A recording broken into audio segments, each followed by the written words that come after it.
So the daily is ready for some work. It's 2012 Volkswagen GTI. It's a base model. It's got a six-speed. It has 105,000 miles on it. I absolutely love that car. I'll probably never get rid of it.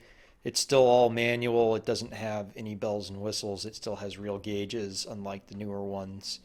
Um, it's ready for brakes at 105,000 miles. And honestly, the pads aren't worn out. It's just the rotors are finally warped. And that's not from me riding the brakes. That's just from heat cycles over many years of having it. It's finally got a little bit of warpage going on. The pads actually look to me like they have about 40% life left. Um, but it's time. At over 100,000 miles for its first brake job, I'm just going to do the whole thing. Uh, I did get the rear parts. And I bought new rotors too, and I'll explain why.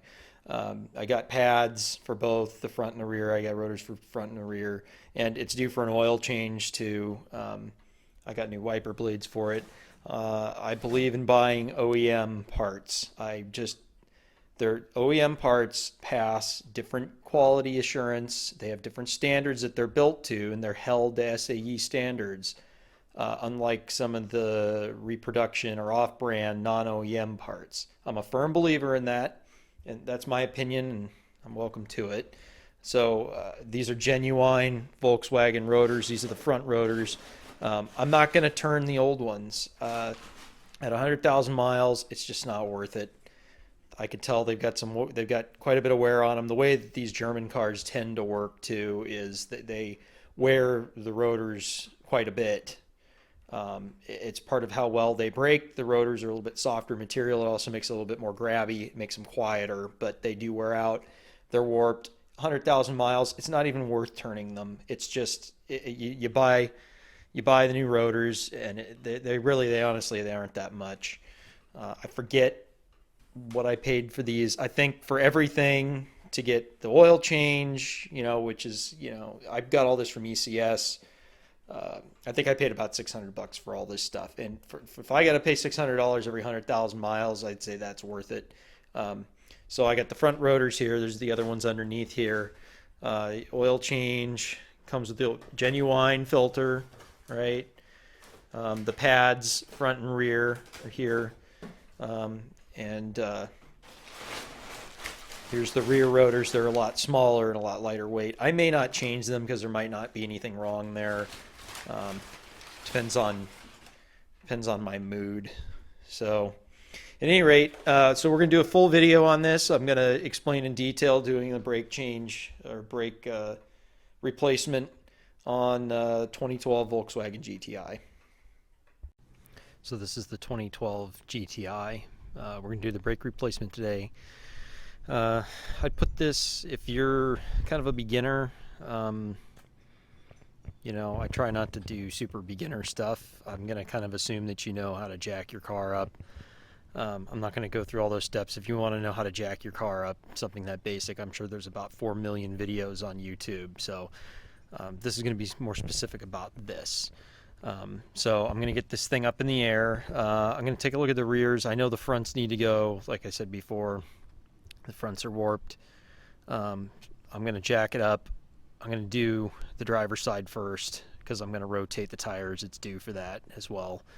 And we're going to do the front brakes, and I'll check the rears. I don't think I'm going to play with it, though. I think it'll be... your fronts always wear quicker than your rears do. 70% of your braking's done in front.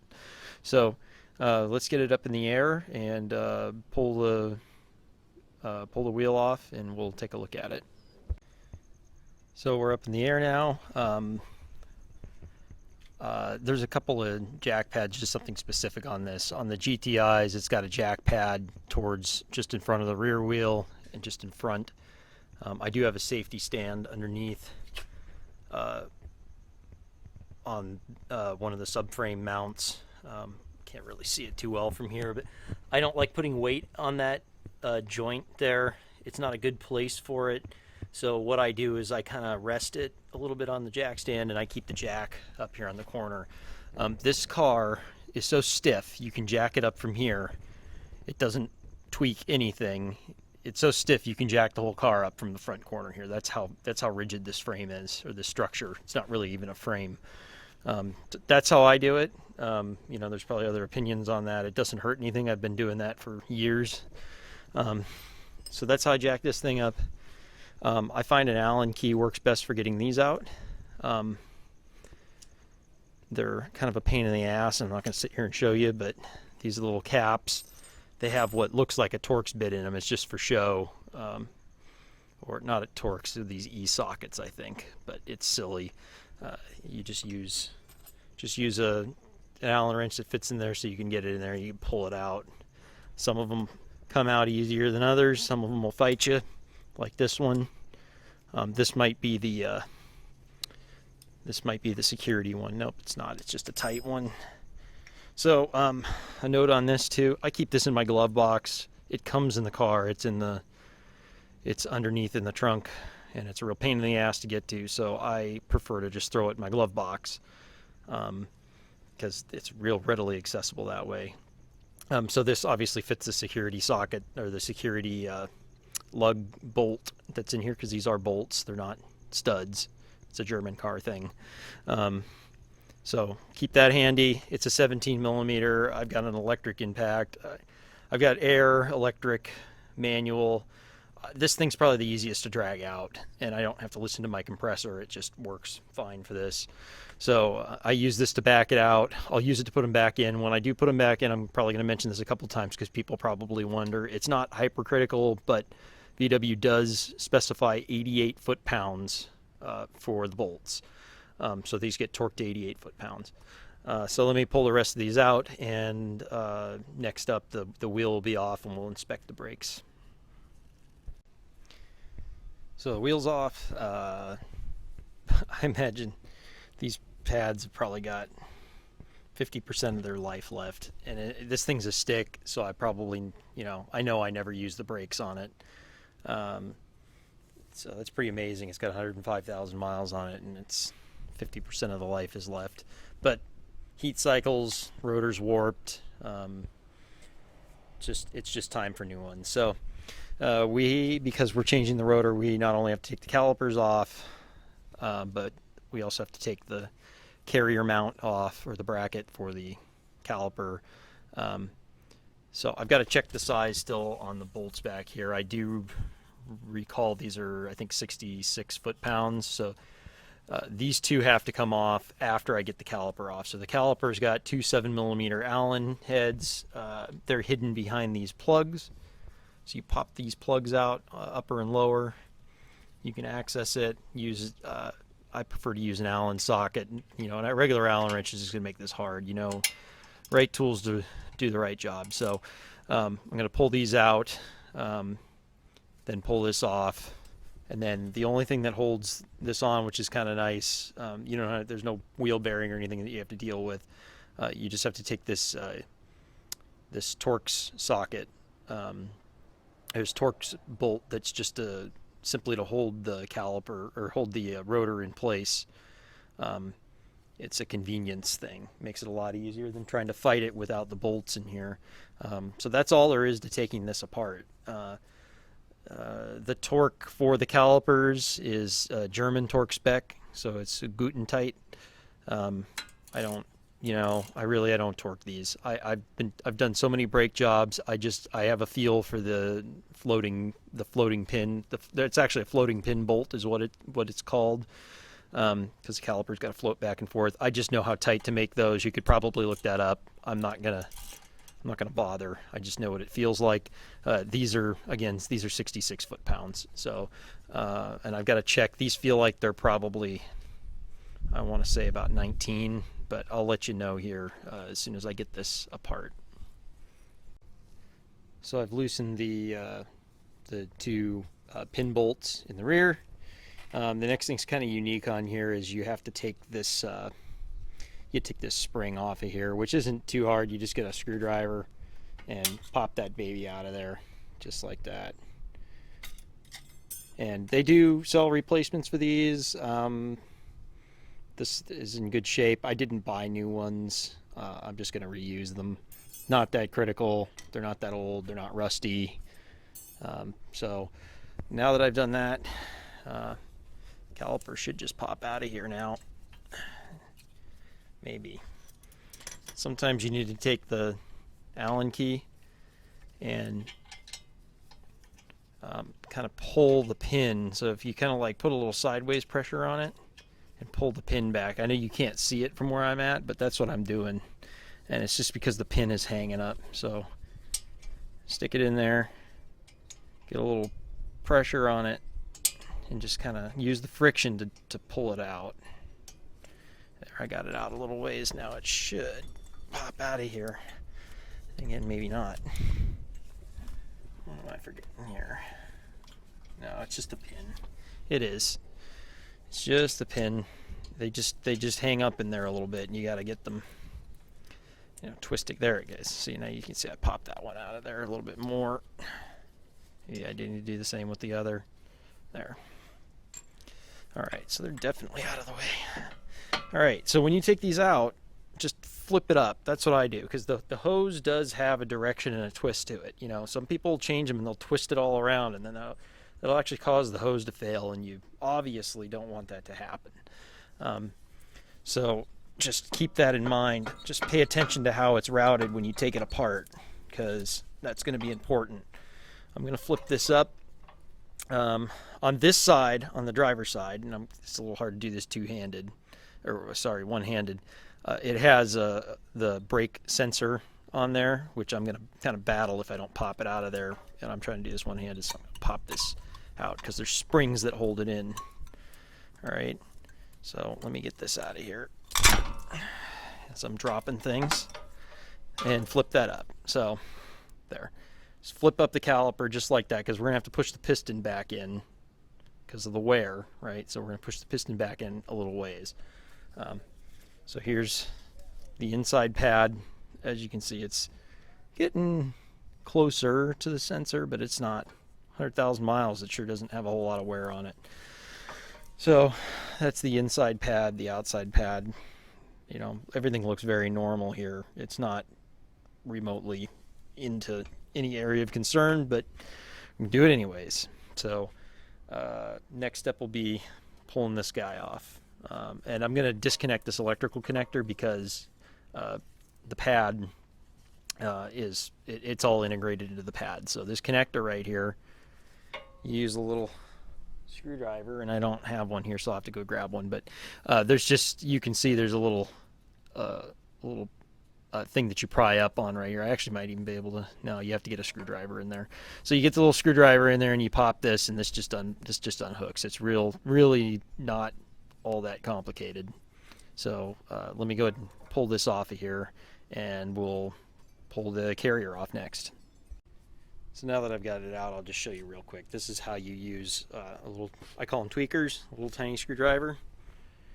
You're going to put this in between here, and you're going to pry up on it. That's all there is to it. So you pry up on it when it's connected there. You actually probably kind of hear it click, and then you can just pull this connector off. It's really nothing special here. So both pads off, calipers hanging out up here, carrier next, rotor. So this is pretty typical. It's rusted right here. I just tried hitting it with a heavy rawhide mallet that I've got. It doesn't want to come off, so I just hit it with a little WD. You can use that or penetrating oil. It's, these are raw metals, high carbon content, high iron.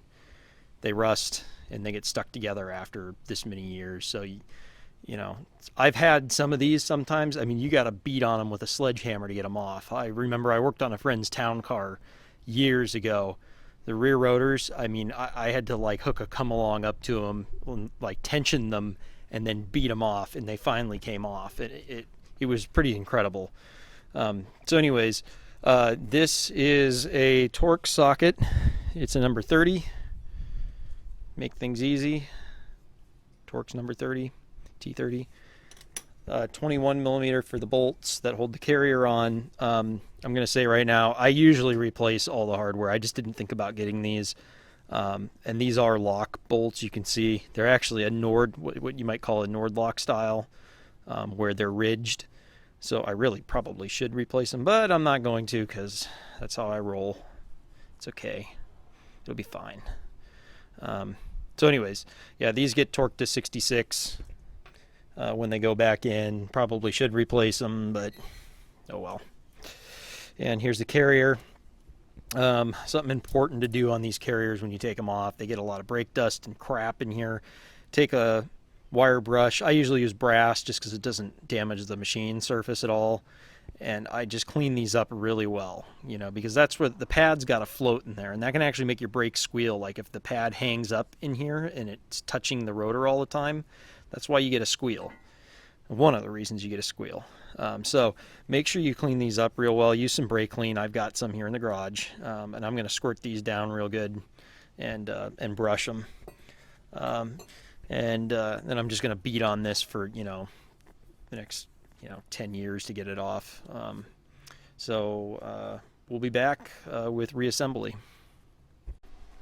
Worth noting for the front rotors, they are the same, exact same part number. Like I said before, these are genuine OEM Volkswagen rotors.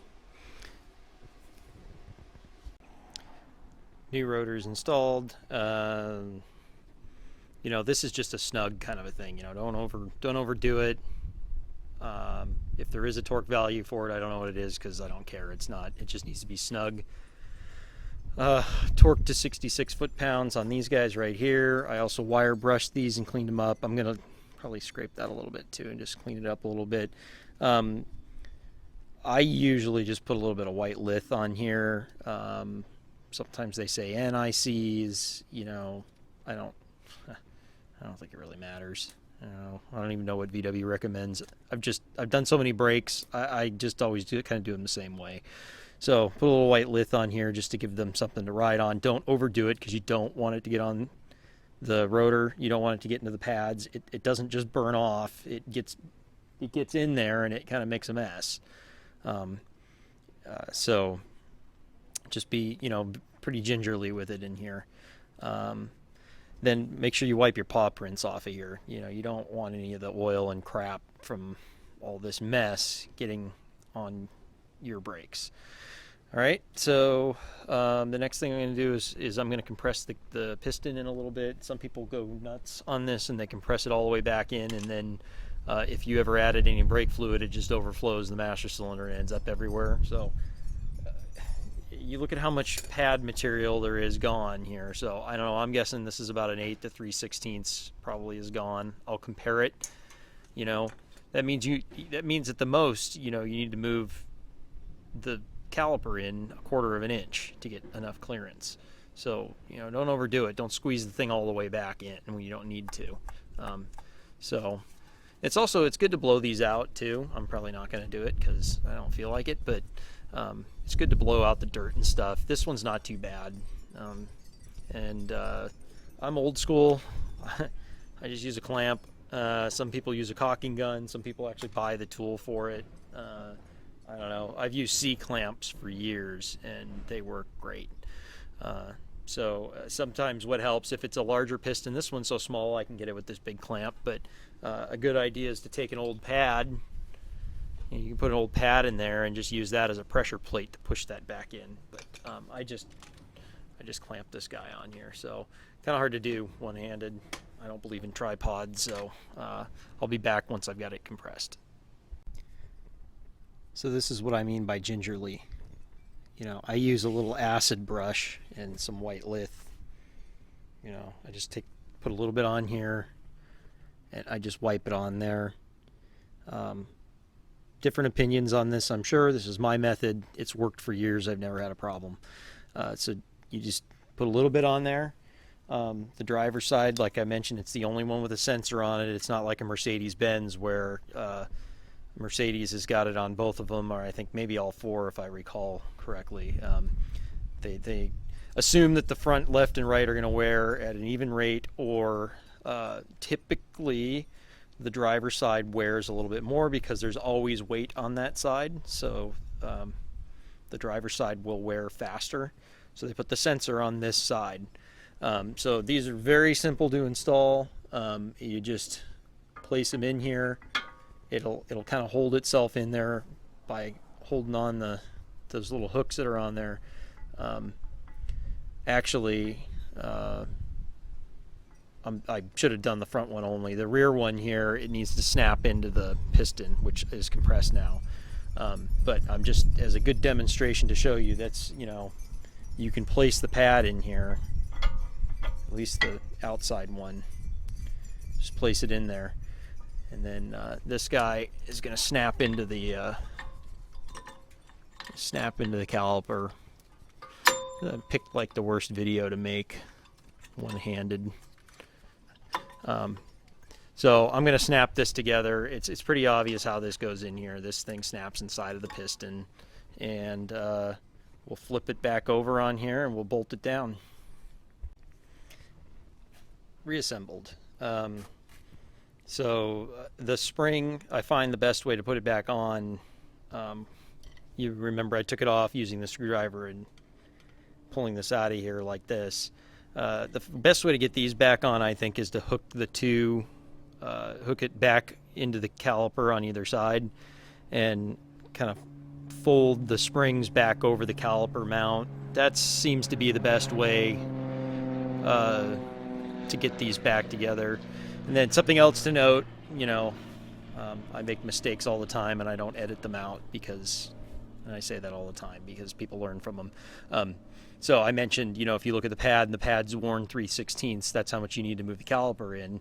You have two pads, so you got to add that up, right? So if if it's worn an eighth and an eighth, it's you got to push the piston back in a quarter, so on and so forth. So that's just something to note. So it went back together all pretty easily. Make sure you snap the connector back in for the brake wear warning. The hose is routed correctly. So this side is done. I'm not going to show the other side because what would be the point in that? It's identical. Just FYI, there's nothing special. The only thing that's different is you won't have this connector, but mechanically, completely identical. So that'll about wrap this up. I'm going to rotate the tires. I'm going to swap the rear to the front over here. A note on that, since I mentioned rotating tires, never swap the two fronts or the two rears from side to side. The tires take a shape in the direction of travel that they're traveling. So if it's rolling this way, you want to keep this tire rolling that way. So you want to keep it on the same side. You can actually, I had a real good friend of mine owned a tire store for years, and he taught me that years ago, that the steel belts can actually fail that way, and it can cause a blowout. So don't ever change the direction of a tire. And on top of it, some tires actually have a direction, and they're only one direction. So that's also important to keep in mind. So anyways, that's a front brake replacement on a 2012 GTI. So here's something worth noting. I always inspect my tires when I go to rotate them. So I'll wheel it up and down the driveway, checking for stuff, and lo and behold, here we have a screw. It doesn't appear that it's actually leaking. I'm going to pull it out because it will be a problem at some point if it's not now. So if it doesn't leak, then it doesn't need to be patched. If it does leak, I'm going to have to throw this in the back of the truck and take it over to the tire shop and have them patch it. So I just threw a little Windex on here. It's not bubbling. It's just what I had handy. You can use soapy water. But I'm going to go ahead and probably yank this out. Who knows? You pick up screws just about anywhere. And, they get in your tire, and that can give you all kinds of grief. You go to leave work and you got a flat tire. So let's see if I can't get this guy out of there. So it's out. I don't hear it leaking, but I'm going to shoot some Windex in there.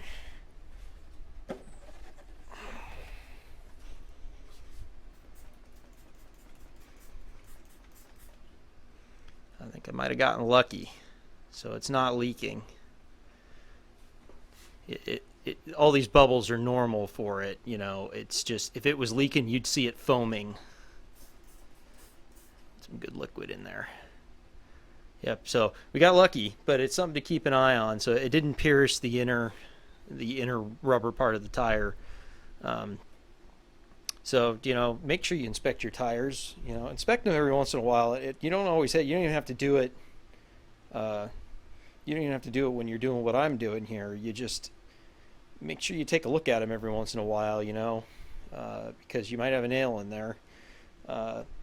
You know, and check your pressure too. You know, that's the other thing. You know, these are the kind of common things. It's just like checking your oil. Nobody checks their oil anymore, but it's important. Cars do use oil. It's normal, and as they get older and clearances loosen up, you know. So I'll get off my soapbox, but you know, make sure you check your tire pressure every once in a while. Oh, and on here, if you see a green cap, it means you've got nitrogen. I know when I took this to Costco to have new tires put on it, they put nitrogen in it. That's what the green cap means. It tells somebody that's been charged with nitrogen. And the reason that they do that, nitrogen doesn't have moisture in it. It's dry, and it keeps it from reacting to heat. So your tire pressure is a lot more constant. So that's why they use nitrogen. So you can throw air in here if you want to pump it up, but now you're going to have a mixture. So that's okay, but then you know you don't have pure nitrogen in your tire anymore. So anyways, that's just a little bit about tires. I want to make one last note on this. I screwed up again. It was bothering me thinking about the size of the bolts holding the carriers, and I looked up the wrong spec. It was for the rear. The front carrier bolts go to 140 foot-pounds. So I just wanted to make sure I noted that. I'm going to put it in the video in text to correct my mistake, but it's 140 foot-pounds.